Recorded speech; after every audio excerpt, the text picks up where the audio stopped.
네, 안녕하세요. 풍력사업 프로젝트 관리 최신 현황 리스크 매니지먼트 사례를 중심으로 강의를 맡은 이종호입니다. 반갑습니다.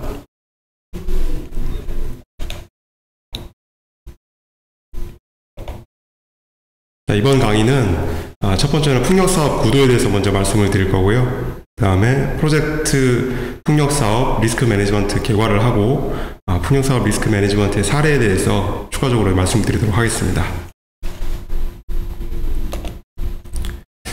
자, 이 장표를 가지고 말씀을 좀 드려볼게요.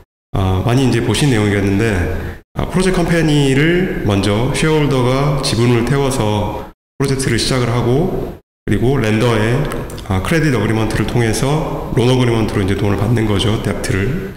그렇게 자본을 구성을 하는데, 그 전에 쉐어홀더단에서 사업을 추진하는 주체가 보통 정부로부터 사업권을 획득하죠. 그리고 그 관련된 계약 조건을 컨세션 어그리먼트, 임플리멘테이션 어그리먼트라고도 얘기를 하죠. 우리 실무에서는 IA 이렇게 얘기를 합니다. 그래서 그런 계약 조건을 가지고 계약을 체결한 후에 사업을 수행하게 되는 건데요. 프로젝트 컴퍼니가 우리식으로 얘기하면은 발주처, PD 기준으로는 임플로이어 이렇게 얘기를 할 수가 있겠죠.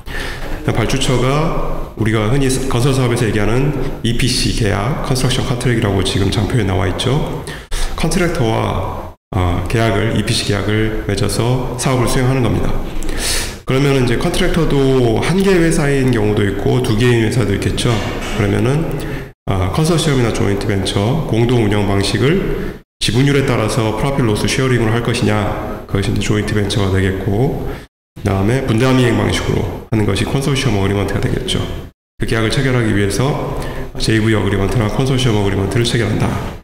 이렇게 이해하시면 되겠고요. 그 다음에 공사도 EPC 컨트랙트 혼자 다 하는 게 아니죠. 시공사, 설계사, 그 다음에 구매하기 위한 조달업체도 있는 거죠. 그래서 서브 컨트랙터라고 해서 보통 보면 여기에 이제 설계하고 시공업체가 들어가고, 그 다음에 PO, 퍼체이스 오더를 내서 벤더에게 자재를 만들어서 조달해달라 이렇게 계약을 하는 경우가 있습니다. 그래서 컨트랙터 밑에도 서브 컨트랙터와 벤더가 있다. 이렇게 알아두시면 되겠고요. 그 다음에 사업을 따고 어떤 프로젝트 이제 문제가 발생했을 때 좀 해결해달라 그런 것들을 하는 게 에이전트, 컨설턴트 이렇게 계약을 하면서 에이전시 어그리먼트를 맺기도 하죠. 또 보면 이제 이 에이전트 관련돼 가지고 분쟁이 있을 때는 스코프 오브 서비스를 명확하게 규정을 하고 또 프로젝트 바이 프로젝트로 계약을 하고, 그다음에 지급 방법에 대해서도 처음에 계약할 때 뭐 전체 에이전트 피를 지급하는 것이 아니라 기성을 받는 순서에 따라서 프로라타 베이시스로 지급을 하는 것이 중요하다. 이런 것들은 이제 잘 알고 계실 겁니다. 그 다음에 이 해상풍력 뿐만 아니라 뭐 육상풍력도 마찬가지겠지만요. PPA를 맺죠. 파워 퍼체이스 어그리먼트. 전력을 생산해서 파는 거죠. 그리드에 연결해서 싱크로나이제이션을 한 이후에 전력을 합의된 단가에 의해서 파는 겁니다. 그게 PPA. 보통 이제 이런 프로젝트 파이낸스의 구도에서는 오프테이크 어그리먼트라고 얘기하죠. 프로덕트를 파는 오프테이크 어그리먼트라고 얘기하는데, 전력 사업에서는 PPA라고 하고, 이 PPA 계약을 체결해서 전력을 공급하는 업자를 IPP, 인디펜던트 파워 프로듀서 이렇게 얘기를 합니다. 그리고 발전소를 지은 다음에 이것도 이제 운영을 해야 되겠죠. 직접 혼자서 잘하면 좋겠지만 이제 프로젝트 컴퍼니나 아니면 쉐어홀더가 그런 역량이 없거나 사람이 없는 경우가 꽤 많습니다. 그랬을 때는 오퍼레이터를 별도로 계약을 해서 오퍼레이션 어그리먼트를 체결한 후에 O&M 어그리먼트를 체결하는 거죠. 그래서 계약을 체결하고 사업을 진행하고 운영을 하는 거죠. 20년, 30년 그렇게 운영을 해야 되니까 매우 중요한 계약이라고 볼 수 있겠죠. 그리고 좀 드문 경우에 LTSA, 롱텀 서비스 어그리먼트도 체결을 해서 계약을 진행한다. 그렇게 이해를 하시면 되겠습니다. 풍력사업 개발은 먼저 이제 프로젝트를 디벨롭을 하고 어떤 해상 수역, 해상 풍력 기준으로 얘기하면 그 수역에 대해서 EBL이라고 하죠. Electrical Business License. 그거를 따서 이 프로젝트를 진행을 해서 전력을 발생시킨 다음에 이걸 팔고 몇만 가구에 공급을 하겠다. 이제 이런 것들이 서야 되는 거죠. 그게 이제 PIM이나 IM 그런 이제 다큐멘터리에 나오는 거고요. 이렇게 프로젝트 디벨롭먼트를 하면서 스폰서단을 선정하고 이제 구성하는 거죠. 네. 첫 번째 디벨로퍼가 먼저 지분을 태우고 초기 비용을 감당을 하면서 사업을 진행할 수 있는데, 보통 하나의 스폰서가 모두 에쿼티를 프로바이드 하는 경우가 드물죠. 워낙 이 규모가 대규모고 작은 것이 뭐 몇백억, 천억 단위고 큰 거는 이제 조단위지 않습니까? 그러다 보니까 아무리 론을 끌어온다고 하더라도 스폰서 단에서도 보통 이제 3대 7로 가거든요. 그러면 스폰서가 30%, 그 다음에 렌더가 70%, 보통 그렇게 되고, 뭐 제가 경험해본 바로는 작은 사업의 경우에는 금액이 작으니까 스폰서가 10%만 부담을 하고 렌더 사이드에서 90%를 부담하는 경우가 있었습니다. 근데 그건 이제 계약 금액이 작으니까 그렇게 했던 거고, 통상은 이제 스폰서가 30% 정도를 아니면 40%를 감당을 하는데 혼자서 감당하기 어렵죠. 예를 들면 뭐 3조짜리 프로젝트를 한다고 하면은 30%만 한다고 해도 9천억이지 않습니까? 매우 큰 금액이죠.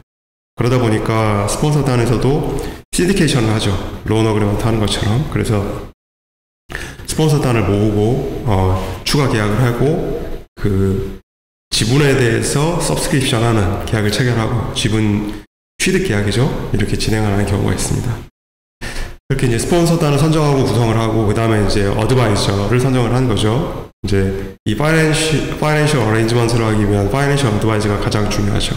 네. 그리고 어카운턴트 하는 어드바이저, 그 다음에 리걸 어드바이저, 그리고 테크니컬 어드바이저 이렇게 선정을 해서 처음에는 이제 테크니컬 파이낸셜 피저빌리티를 하죠. 그러면 이제 PIM 아까 말씀드렸던 Preliminary Information Memorandum을 작성하는 거죠. 네, 그렇게 해서 이 프로젝트 디벨롭먼트가 되고 있고 구체적으로 어떤 어드바이저들이 인볼브를 했고 스폰서단에서는 지금 돈을 얼마만큼 컨트리뷰션을 할 거며 이 프로젝트가 어떻게 진행될 것인지 기술적, 경제적 타당성 분석을 해서 관련된 스테이크 홀더들에게 알려주는 거죠.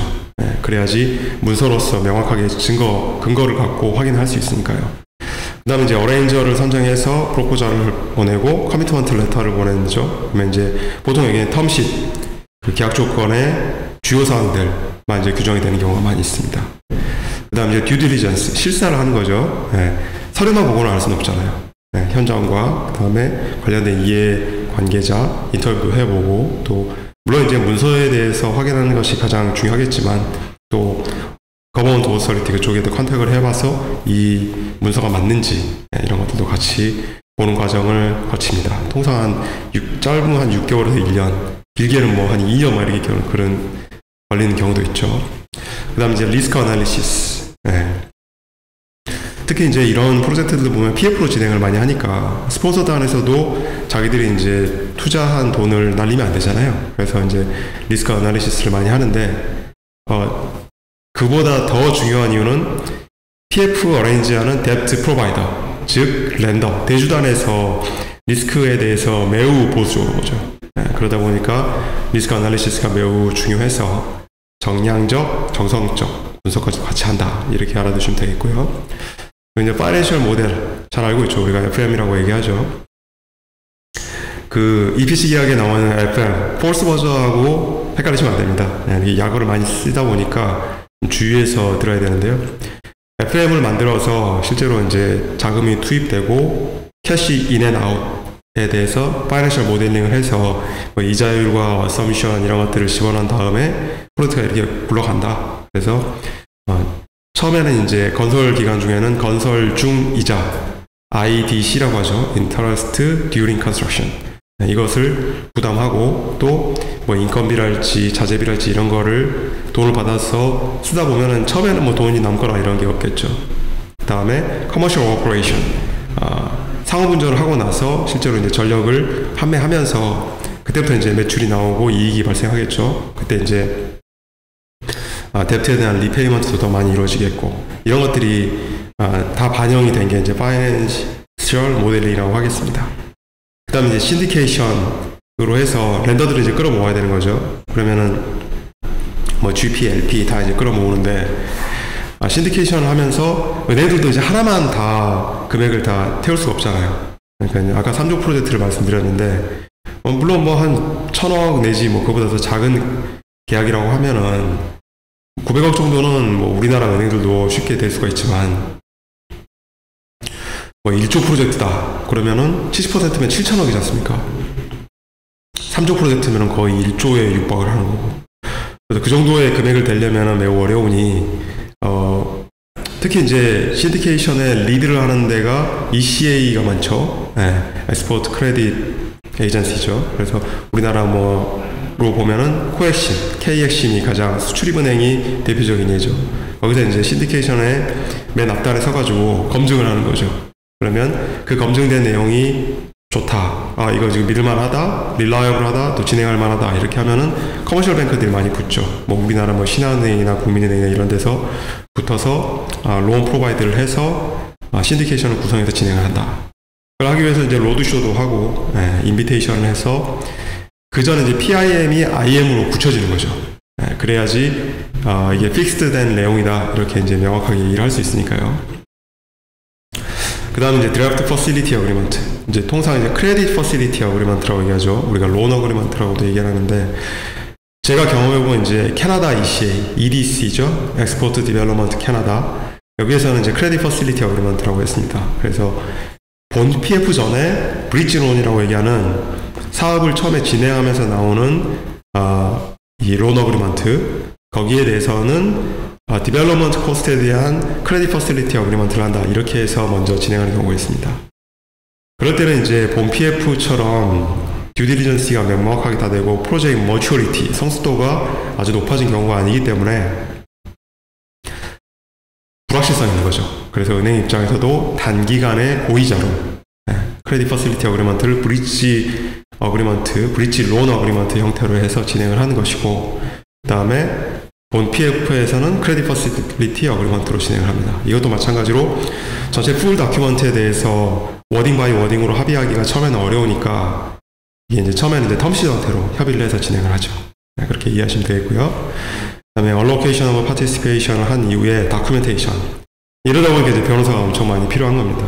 그래서 렌더스 리걸 어드바이저, 그 다음에 오너스 리걸 어드바이저, 그리고 컨트랙터들도 리걸 어드바이저 써서 다 이제 다큐멘테이션을 명확하게 해줘. 특히 이제 렌더스 리걸 어드바이저가 그걸 체크하고 챙기는 게 아주 일이 아주 엄청나게 많습니다.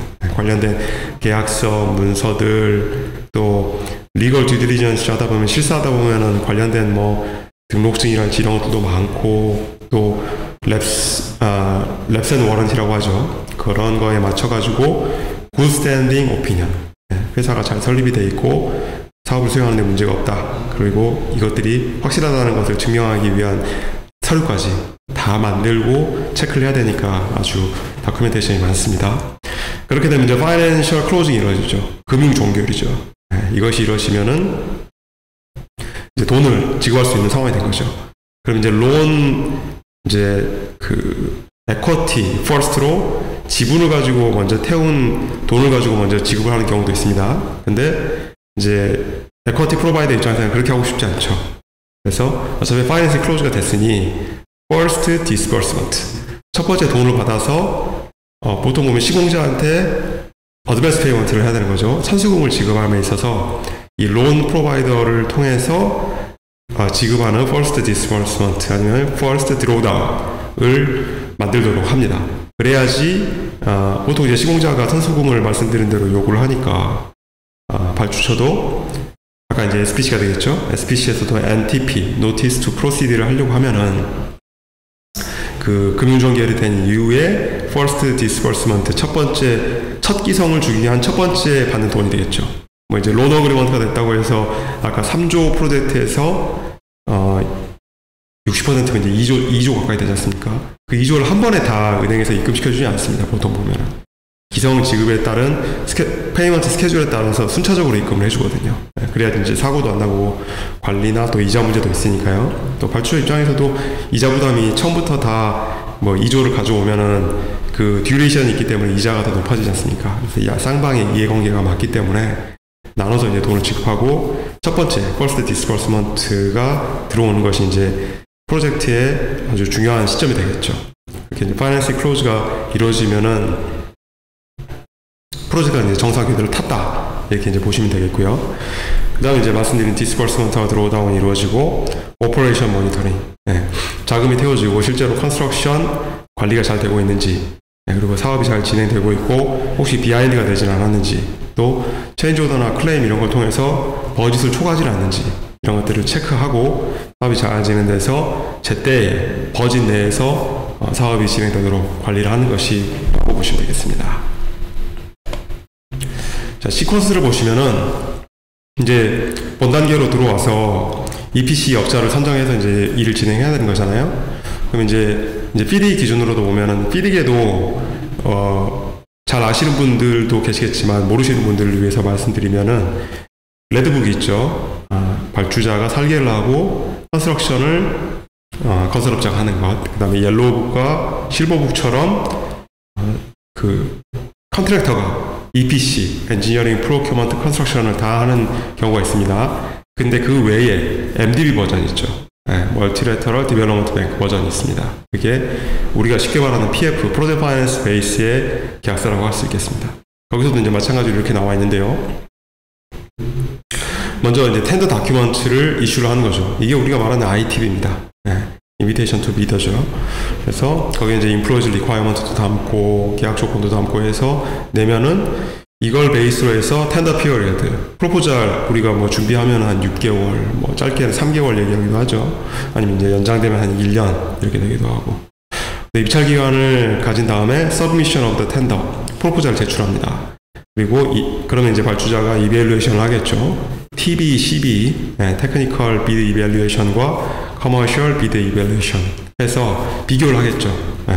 비더들이 가져온 걸 다 해서 컨트랙터를 선정하기 위해서 테크니컬 사이드와 커머셜 사이드, 뭐 가격 비교와 그다음에 기술적인 비교를 같이 해서 업자를 선정하는데, 먼저 보통 보면 이제 프리퍼드 비더를 선정을 하죠. 우선 협상 대상자 선정을 한 다음에 계약 협상을 하는 거죠.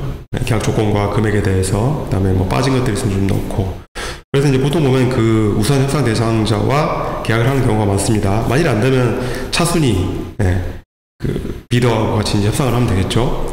선순위, 우선순위 비더와 협상을 해서 이제 오케이가 됐다. 그러면은 issue of the letter of acceptance, 우리가 말하는 LOA죠. 이걸 발급을 해서 낙찰됐습니다, 이렇게 이제 총지를 해주고 본격적으로 이제 계약을 맺은 다음에 사업 이행과 관련된 우리가 말하는 T본드죠. 퍼포먼스 본드. 이행 보증을 은행이나 제3기관으로부터 받아서 제출하라. 이렇게 한 다음에 실제로 이제 계약을 체결했다고 바로 공사에 들어가는 건 아니죠. 커맨스먼트 데이트를 해서 착공일을 두고 그때부터 공기가 기산된다. 이렇게 이제 보시면 되겠는데요.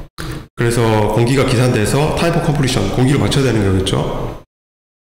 그리고 만일에 공기가 늘어났다. 만일에 발주처 귀책 사유고 계약서에 나와 있는 EOT, Extension of Time에 맞춰가지고 공기가 연장됐으면은 뭐 딜레이 LD, 지체상금이 부과될 가능성이 없죠. 그런데 통상 보면 이제 시공자가 일을 하니까 시공자 귀책으로 딜레이 되는 경우가 많습니다. 자재가 늦게 오거나 아니면은 뭐 컨스트럭션 컨트랙터를 잘 어레인지를 못했다거나 늦어지거나 그런 일들이 되겠죠. 그러면 그거는 이제 여기서 말하고 있는 delay attributable to the contractor, 시공자 귀책으로 인한 경우가 되니까 이랬을 때는 EOT를 인정받지 못하죠. 그래서 늦어진 만큼 우리가 말하는 뭐 0.1% of contract price per day, 하루에 계약 금액의 0.1%를 지급하기로 한다. 그게 늦어지면은 지급을 하고, 그렇게 해서 이제 taking over certificate, 뭐 그 전에 이제 커미셔닝과 피테스트가 끝나겠죠. 플랜트 기준으로. 해상풍력도 이제 시운전을 다 이제 지어놓고 콜드 커미셔닝도 하고, 그 다음에 이제 제대로 이제 돌아가는 건지, 제대로 된 커미셔닝을 한 다음에 프리 커미셔닝 다음에 본 커미셔닝이라고 얘기하는 게 더 맞겠네요. 그 다음에 이제 피테스트를 해서 실제로 퍼포먼스 개런티, 일렉트리시티 아웃풋이 나오는지 체크를 하는 거겠죠. 그렇게 해서 그 합의된 뭐 100메가와트, 200메가와트 전력 생산이 된다. 그렇게 하면 이제 피테스트를 완료하고 Taking Over Certificate, TOC를 발급을 하는 거죠.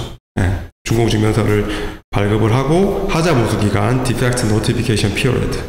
우리가 통상 아는 건 DLP죠. Defect Liability Period. 이렇게 이제 DLP 기간이 도과하고 나면은 우리가 아는 FAC, Final Acceptance Certificate를 발급해서 이 프로젝트가 이제 정리가 되는 것이고, 그 다음에 Return of the Performance Security P본드를 제출해 주는 것입니다. 근데 이제 다른 나라 같은 경우에는 보면은 이제 Tax Clearance Certificate 해서 이제 세금도 완납이 됐는지 체크하는 경우도 있다. 이렇게 보시면 되겠습니다. 자, 그 다음에 이제 Political Risk, 이제 리스크 매니지먼트니까요. 해당 내용들을 좀 보면은 뭐 전쟁이나 뭐 이런 일들 많이 있지 않습니까? 이제 그런 것들에 대해서 커버하기 위해서 무역보험공사나 월드뱅크 산하의 미가 이런 데서 PRI 보험을 내죠. 그 다음에 완공 위험에 대해서는 공사비 초과와 생산량 부족 및 품질 불량 이런 것들에 대해서 뭐 예를 들면 첫 번째는 Delayed and DSU, Delay in Startup 관련된 인슈런스를 하는 경우도 있겠고요. 그 다음에 품질 불량에 대해서는 당연히 성능 미달 배상금을 시공자한테 내라고 하겠죠. 100MW면은 만일에 95MW 나왔다. 그러면 이제 5MW에 대해서는 성능 미달 배상금을 지급하고 이제 정리를 한다든가. 근데 만일에 95MW가 보통 보면 미니멈 퍼포먼스 개런티가 되는 경우가 있는데 그런 경우에는 공장을 돌려도 발전소를 돌려도 손해가 되는 경우가 많이 있습니다. 그런 경우에는 리젝트를 아예 해버리는 경우도 있어서 계약 조건으로 이렇게 관리를 하고요. 그 다음에 스폰서의 공사 완공 보증을 요구하고 코스트 오버런 서포트가 일어나기 위해서 만일에 시공자가 잘못한 것이 아니라 발주자가 잘못해서 아니면 체인지 오더를 통해서 돈이 더 많이 들어간다. 그럼 이제 특히 은행에서는 그 렌더스 컨센트를 매우 보수적으로 하죠. 그러다 보니까 그 해당 내용에 대해서 에쿼티 프로바이더가 되도록 Mandatory Capital Call이 일어나도록 계약을 규정하는 경우가 많습니다. 즉 스폰서 단에서 에쿼티를 낸 쪽에서 돈을 더 태워라 이거죠. 그럼 이제 여러 명이 있으니까 지분율에 따라서 보통 이제 태우게 되는 경우가 많이 있겠습니다. 그리고 아까 말씀드린 지체 상금을 가지고 이 프로젝트를 관리하는 경우가 있다. 이렇게 보시면 되겠고요. 뒤에는 이제 좀 더 구체적으로 말씀드리겠습니다. 그 다음에 판매 위험에 대해서 문제가 있을 수 있으니까 프로젝트 디벨로먼트 단계에서 아예 오프테이크 어그리먼트 PPA를 협의를 합니다. 그래서 그것이 이제 명확하게 되어야지 프로젝트가 굴러가고 렌더 입장에서도 그 부분들이 이제 명확하지 않으면은 그 듀 딜리전스가 끝나지 않겠죠. PF 클로징이 안 됩니다. 그래서 판매 위험에 대해서도 PPA가 명확하게 이루어져야 된다. 이렇게 말씀드리고 수 있겠고, 파이낸셜 리스크에 대해서 이자율 변동이나 환율 변동 이런 것들에 대해서도 보험이나 이런 걸 통해서도 좀 리스크 해칭을 한다. 이렇게 말씀드릴 수 있겠고요. 그 다음에 이제 컨트랙터 입장에서도 돈을 받고 또 금융사고가 일어나면 안 되니까 역 외에 에스크로우 어카운트를 개설을 해서 만일에 그 해당 국가에서 돈을 만일에 인출하지 못한다, 국외로 이전하지 못한다, 그런 리스크들을 뭐 IA나 아니면 프레지덴셜 디크리 이런 거에서 이제 하기도 하지만 아예 이제 여기에서 에스크로우 어카운트를 개설해서 돈 받는데도 문제가 없고 돈 빼는 데에서도 뭐 일부 당사자가 자기 이익을 위해서 그냥 승인 없이 빼서 유용하는 경우를 막는다. 이렇게 보시면 되겠습니다. 자, 그리고 사회 간접 자본 시설 위험에 대해서도 장기 항만 운용이나 운송 이용 계약 이런 것들에 대해서 이제 체크를 하고 심사를 하고 이게 이제 계약이 돼 있는지 또 운영에 관련돼서 문제가 없는지 메인터넌스가 잘 됐는지 이런 것들도 확인을 한다. 이렇게 보시면 되겠고요. 환경 위험에 대해서도 뭐 공해나 환경 오염 이런 것들 특히 ESG 경영하다 보면은 관리를 많이 해야 됐으니까 그래서 가이드라인, 에쿼티 프로바이더가 이런 것들에 대해서 특히 PF에서 이제 이쿠에이터 프린시플 적도 협약에 의거해서 이 ESG 영향이 되는 거를 데몬스트레이션을 해야 됩니다. 이런 것들도 매우 중요하게 다뤄지고 있다. 이렇게 이제 말씀을 드리면 되겠고요. 실제 사례를 보면은 특히 이제 에쿼티 프로바이더 입장에서 먼저 사업을 개발한 업자가 있는데 그 스폰서가 자기가 돈이 부족하니까 스폰서를 더 데려올 때 그 새로운 스폰서도 이 프로젝트에 대해서 그 듀디리전시 형태의 실사를 좀 해봐야 되지 않겠습니까? 검증을 해야 되잖아요. 그래서 다큐멘테이션을 원래의 개발한 업자, 디벨로퍼가 제공을 다 해야 되는데 그 프로젝트 관련된 내용들을 거기에 대해서도 후발로 들어온 업자도 자기 돈을 태워야 되니까 검증을 해야 되지 않습니까? 그럼 이제 그걸 더 이제 디테일하게 하는 필요가 있다. 그런 것을 이제 규정한 게 이겁니다. Any such third-party expenses shall be supported by reasonably detailed documentation and evidence. 이렇게 이제 명시적으로 reasonably detailed라고 내용을 쓰고 또 구체적으로 invoiced from applicable suppliers and vendors. 이게 대표적인 예죠. 네. 서플라이어나 벤더의 관련된 인보이스나 계약서, PO 뭐 이런 세세한 내용들을 다 알 수 있으면 명확하겠죠. 그리고 이제 혹시라도 선발 개발업자가 이걸 제대로 제공하지 않는 경우가 있을 수 있으니까 이런 부분들을 제공을 해라고 얘기한다 이렇게 보시면 되겠고요. 그 다음에 옵테이크 어그리먼트에서도 아까 말씀드렸지만 이게 중요하잖아요. 해서 애뉴얼 컨트랙 퀀터티를 만일에 추가로 더 많이 생산을 하는 경우, 발전해서 이런 경우가 좀 드물긴 한데 이런 일이 있을 때도 초과분에 대해서 바이어가 사도록 해야 된다. 네, 이렇게 이제 계약을 하는 경우도 있습니다. 프로젝트 입장에서 리스크 해칭이 잘 되겠죠. 그 다음에 이제 대표적인 LD를 보면은 보통 이제 0.1% per day 아니면 0.5% per week 이런 식으로 규정을 하는 경우가 있죠. 그러면 이제 이걸 이제 일원화해서 시공자 입장에서도 하는 경우가 중요한데 특히 이제 주당으로 할 때가 좀 문제가 많이 되죠. 주당으로 하면은 만일에 일주일에 워킹데이 기준으로 하겠습니다. 그러면은 5일이 지나고 나서 0.5%를 내는 건 합리적이죠. 근데 만일에 하루가 지났을 때는 이 계약 조건을 했을 때 얼마를 내야 될까요? 주장이 다르겠죠. 네, 발주자 입장에서는 하루 지나도 주당으로 했으니까 0.5% 안 내세요 이렇게 얘기할 것이고, 시공자 입장에서는 하루 지났으니까 뭐 내지 않아도 되는 거 아니냐, 네, 풀 위크를 해야 되지, 풀 위크가 돼야지 0.5%를 내는 거 아니냐 이렇게 주장을 해서 돈을 내지 않는 경우도 있고, 아니면은 합리적인 방식을 찾자 그러면은 프로라타 베이시스로 하자, 하루 늦었으니까 0.1%로 하자. 그럼 이제 발주처는 그렇게 하려면 차라리 그냥 일당으로 하지 왜 그렇게 계약을 하느냐 이렇게 이제 또 협의를 하는 경우가 있겠죠. 입장에 따라 다르고 협의를 하면 된다 이렇게 보시면 되겠습니다. 그 다음에 이제 공기가 부족하면 그레이스 피어리드를 하는 경우가 있는데, 그레이스 피어리드를 하는 경우에는 만일에 30개월 공기에 2달의 그레이스 피어를 줬다 그러면은 한 달만 도과한 이후에 만일에 그러니까 30개월 하고 한 달에 그레이스 피어리드 내에 끝냈다 그러면 이제 에브리바디 해피죠. 문제가 없습니다. 한 달 해서는 LD를 내지 않죠. 근데 만일에 32개월이 이제 33개월이 끝났다 그랬을 때는 보통 보면 이제 한 달치를 내고 싶어 하는 게 시공자 입장이고, 그레이스 피어리드까지 포함해서 2달치 플러스 한 달, 3개월치를 딜레이 LD를 내라고 하는 것이 발주자 입장이기도 하다 이렇게 보시면 되겠습니다. 그 다음에 이제 LD를 보면 이제 배상 한도를 이렇게 많이 규정하죠. 0.1% 하루에 0.1% 계약 금액의 0.1% 이렇게 내는 경우도 있는데, 맥시멈 5에서 10% 이렇게 규정하는 경우도 있고, LD를 내는 경우도 있으니까 반대로 얼리 컴플리션 보너스로 하는 경우가 있는데, 시공자 입장에서는 LD하고 같은 금액으로 해주길 바라죠. 네.